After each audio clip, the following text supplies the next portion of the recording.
It all kind of started in Indianapolis. I grew up in a multitude of places.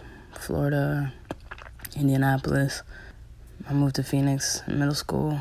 But because of that, I was a little turbulent as a kid. I was aggressive.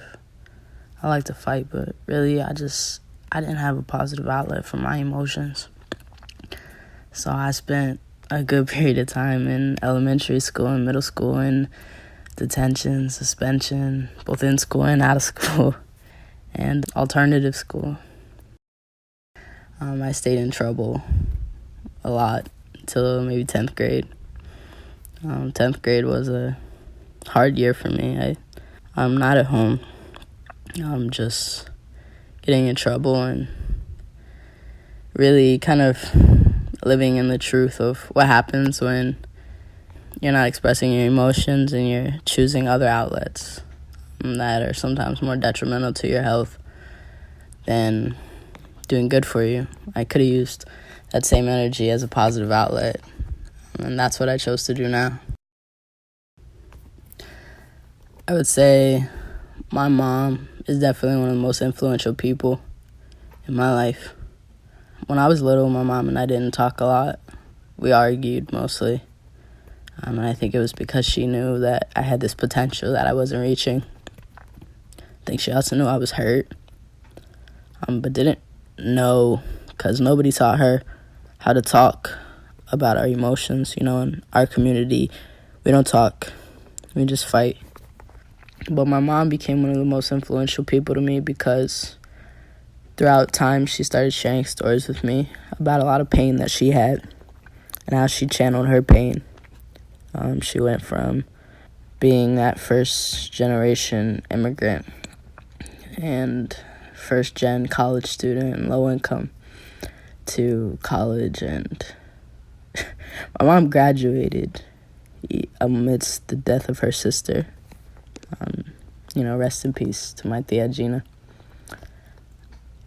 And that strength, that dedication, that discipline, that ability to use your emotions to channel it and work for the things that you cared about, that was one of the most influential things I had ever seen.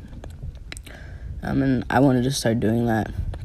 So that's why I kind of turned over a new leaf my junior year of high school, and I just stopped getting in trouble.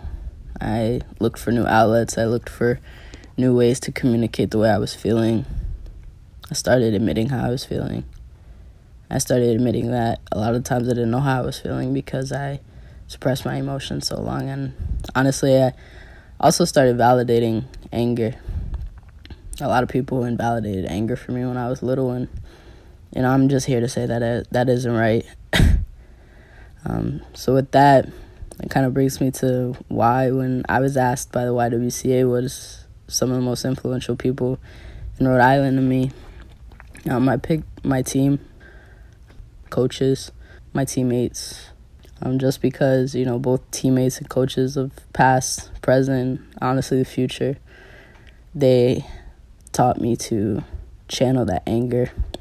My teammates were constantly there validating one another, and we were constantly giving each other a reason to work. Rugby in of itself was an opportunity to be powerful, be patient, be hardworking, just be a boss all around, and to be coached by one of the greatest women that I've ever met. That was a privilege. To play amongst all my teammates was a privilege. And, rugby really kept me grounded. So I encourage all youth to kind of find their grounding reason, find their why. The world is kind of hard. Anger is valid. Emotions are valid, even when our communities don't, co-sign them. Just finding that outlet and falling in love with that outlet, that's what rugby did for me. As far as who I hope to inspire in life, honestly, that's hard because I don't really think I'm that inspirational. I'm more so, I hope I reach I hope I get the opportunity to interact with the young women that I see myself with. And the aggressive, we're not aggressive, we're passionate. The ones who have opinions that teachers tell to shut up. The ones that are bored in class, that are trying to tell teachers that they need to be more engaged. The ones who know that history books are lying. I don't hope to inspire them. I hope to reach them. I hope to honestly become one with them one day. I want to work with those young women that have experienced like stories to mine, and have been fighters and have been troublemakers and have been smart asses. Those are the young women that I hope to inspire, just because I hope that they know that they're just passionate. They're not angry, and they're just headstrong.